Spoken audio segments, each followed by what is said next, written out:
मैं आप लोगों से कहना चाहता हूं कि प्रभारी मंत्री सुभाष बाबू का निर्देश सुन रहा था। सुभाष बाबू ने जो आदेश दिया है प्रभारी मंत्री के रूप में, मैं इतना कह सकता हूं और आपके मन से अपने अधिकारियों पदाधिकारियों से कहना चाहता हूं कि अन्याय जुल्म का साथ देंगे तो फिर आपका इलाज भी करने हमको आता है।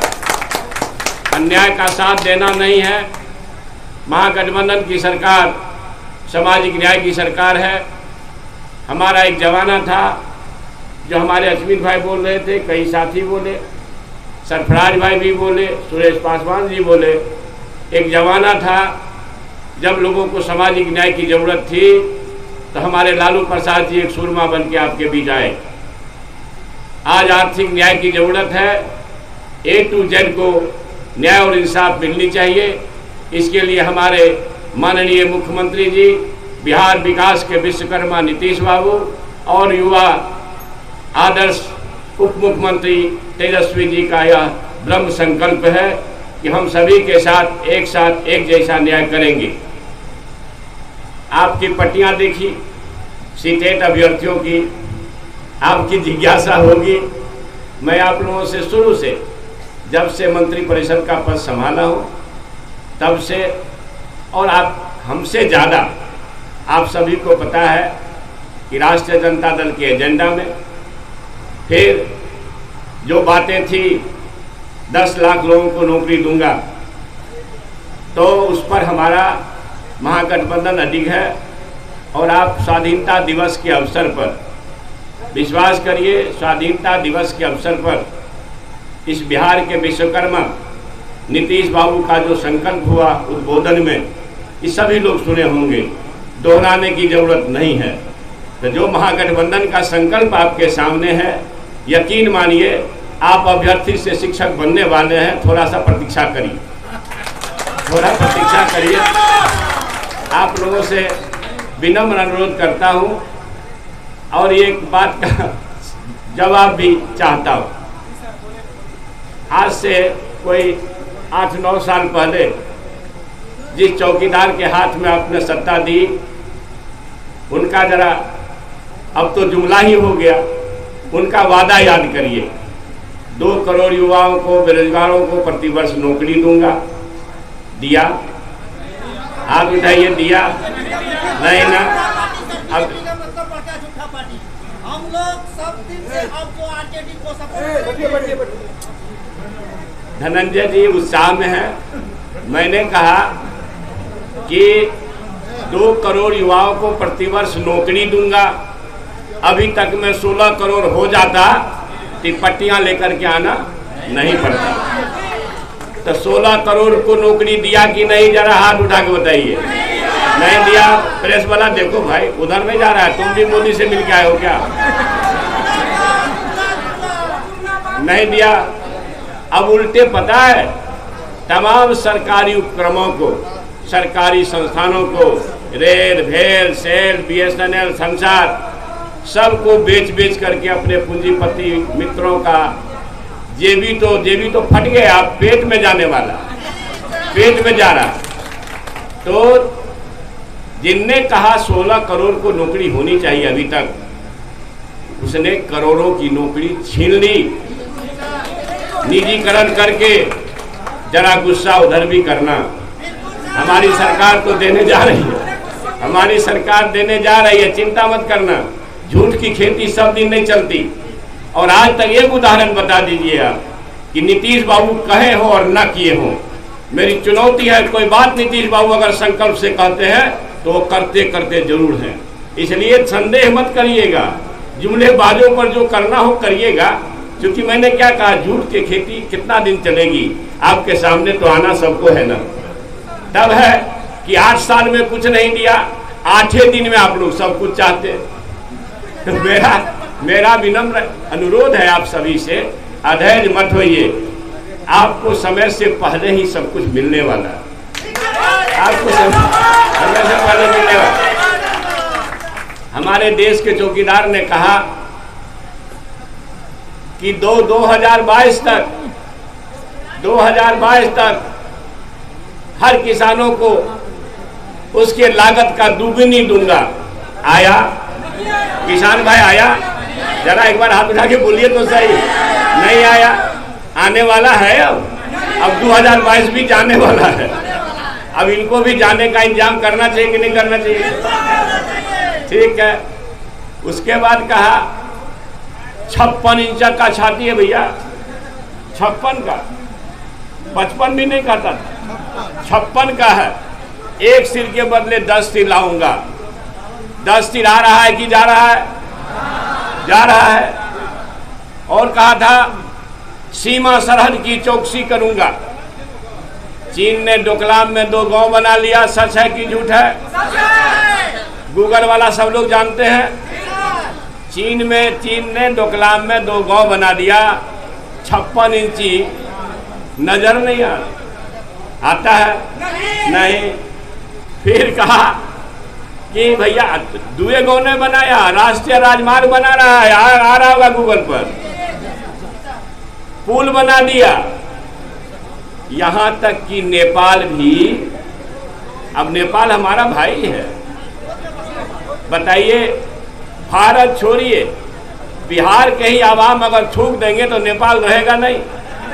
लेकिन नेपाल भी, जहां हमारे हजारों लाखों रिश्ते हैं भाई बहन के, बेटी दामाद का रिश्ता है, आपके यहाँ का भी होगा, नेपाल भी इस चौकीदार के इलाके का 7100 एकड़ भूमि पर कब्जा जमा लिया। ये बात जानते हैं कि नहीं?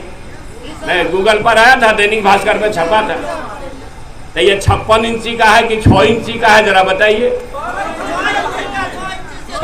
6 इंची से भी नीचे है। तो जरा जुमलेबाजों से सतर्क होशियार रहना चाहिए मित्रों। और आपको, आपके माध्यम से मैं अपने गुरुजनों से कहना चाहता हूँ, देखिए हमारे आलोक भाई बता रहे थे, हमसे एक क्लास सीनियर थे डीएवी कॉलेज में, और आप सबको पता है मधेपुरा बहुत दूर नहीं है। चंद्रशेखर भले कमजोर है मगर करेजा 56 से भी ज़्यादा है। मैं उस संस्कार में पला हूँ जो अंबेडकर का संस्कार होता है, महात्मा फूले पेरियार का संस्कार होता है, जो जननायक कर्पूरी ठाकुर और डॉक्टर लोहिया का संस्कार होता है, जो भूपेंद्र बाबू और हमारे नवल किशोर भारती का संस्कार होता है। उस संस्कार में पल करके हम बदजुबानी नहीं कर सकते। वह इतनी बात जरूर कहते हैं साथियों, अररिया के महान धरती के महान लोगों, कि चंद्रशेखर को प्रभु परमात्मा मालिक ने इतना बड़ा कलेजा दिया है कि शेर के जबड़े में हाथ देकर के अतरी निकालने का ज्ञान है। आप सबको पता है, बड़ा आप सबको पता होगा, आप सबको पता है, बड़ा पहलवान भी जमानत गंवा के उधर से आ गया है। पता है कि नहीं? कहना पड़ेगा। सब लोग जान गए? हाथ उठा के बताइए। जान गए? ठीक है, धन्यवाद। तो मेरा ये कहना है कि चाहे चोरी हो, बेईमानी हो, भ्रष्टाचार हो, जहां इंसाफ मरेगा, चंद्रशेखर का मोबाइल 12 बजे रात में भी खुलता है। जहां इंसाफ मरेगा, मैं पूरे बिहार की चौकसी चाहे न कर सकूं, मगर मधेपुरा और अररिया की चौकसी करने का ज्ञान हमको है।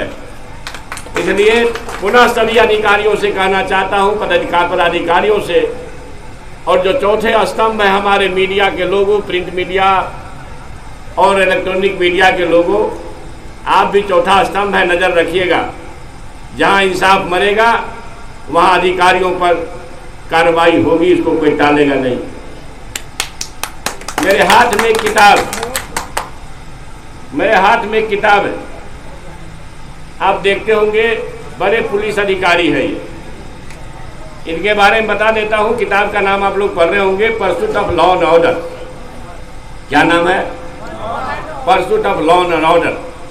कैसे कानून की धज्जियाँ उड़ाई जाती है, मतलब यही है, गूगल पर देख लेना। कैसे कानून की धज्जियाँ उड़ाई जाती है।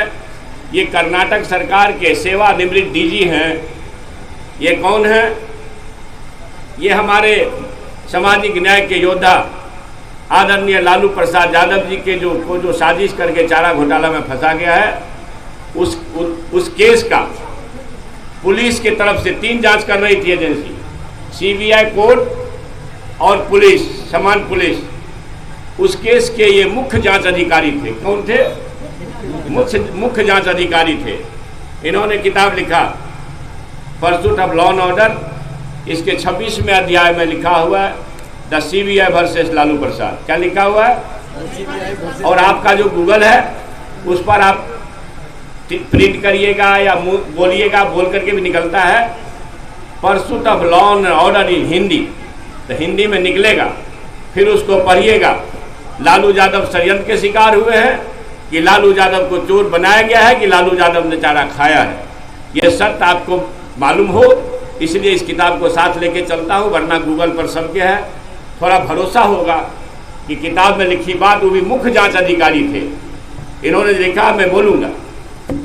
एक जानकारी दिया आपको। मित्रों, अब हम सभी का क्या उद्देश्य है?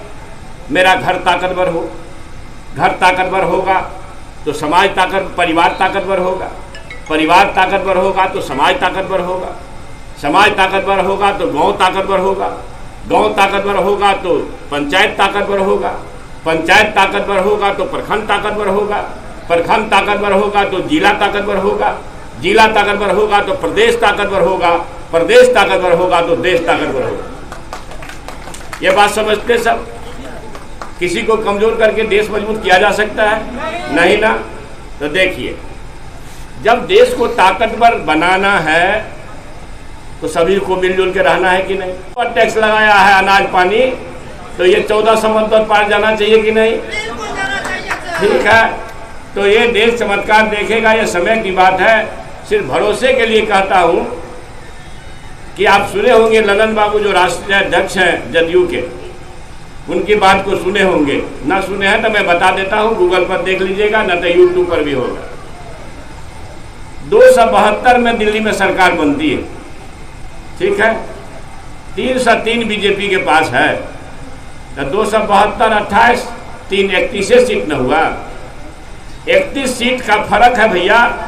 बिहार ही जोर लगा देगा तो न झारखंड जाना पड़ेगा, न उत्तर प्रदेश जाना पड़ेगा। ये बात समझ में आ गई? इसलिए पूरे मुस्तैदी से इसमें साथ रहना है।